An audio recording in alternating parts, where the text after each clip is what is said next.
In the main event of UFC on ESPN 49, Mayra Bueno Silva's submission of the former women's bantamweight champion Holly Holm gave her reason to call out another former champion for a fight that she hopes will be for the vacant title.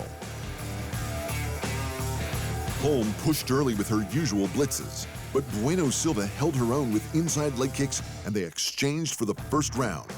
In the second, Holm tried to switch it up with a takedown. The Brazilian caught her in a ninja choke, and the former champ had the tap. If this bout had taken place a few months ago, Chitara would have called out the champ Amanda Nunes. Now though, Nunes has retired, and that title is vacant. So Bueno Silva narrowed the division down to her 3 top contenders. It's Juliana Pena and me, because I am a fan of Juliana. Raquel Pennington too, but she didn't want to fight with me. So now, I don't want to fight with her, Bueno Silva said. Juliana deserves it. I deserve it. UFC, let's go. No one was more vocally disappointed about Nunes' retirement than her 2-time opponent, Juliana Pena. After upsetting Nunes with a rear naked choke to take the title, she was thoroughly outpointed in their immediate rematch. The two were scheduled to fight in a trilogy decider, but Pena injured herself and was replaced by Irina Aldana. Nunes thoroughly outpointed Aldana too, and then announced her retirement. Pena had the title fight, so it's a good chance she'll be fighting for the vacant belt. We'll just have to see if she'll face Rocky, Chitara, or someone else. We do know she won't be facing Holly Holm, not unless someone gets injured and the preacher's daughter has to step in. Holm, a 2-sport world champion with boxing titles and a run as the UFC women's bantamweight champ, has always said she'll keep fighting until she feels she can't become a champion. At 41, that time might have come, but she hasn't announced anything just yet. Jack Della Maddalena's narrow win over the promotional newcomer Basil Hafez won them $50K each for fight of the night. Mayra Bueno Silva's ninja choke and Francisco Prado's first-round demolition won them the performance bonuses.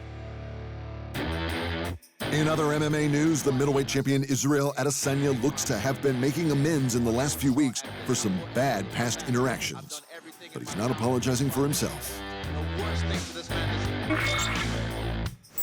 First, Adesanya met his old online nemesis, the heavyweight champion Jon Jones, who posted this video of the two having a play fight. "We need more of this. Life's too short to not be able to squash beefs and get along with the homie," wrote Jones about their interaction. "It was a real pleasure kicking it with middleweight champion @Stylebender last night.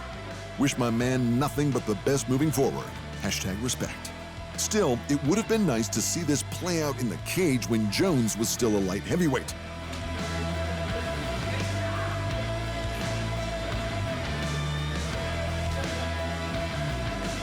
It was good to see Adesanya squash a beef, but that following week, he heated up another.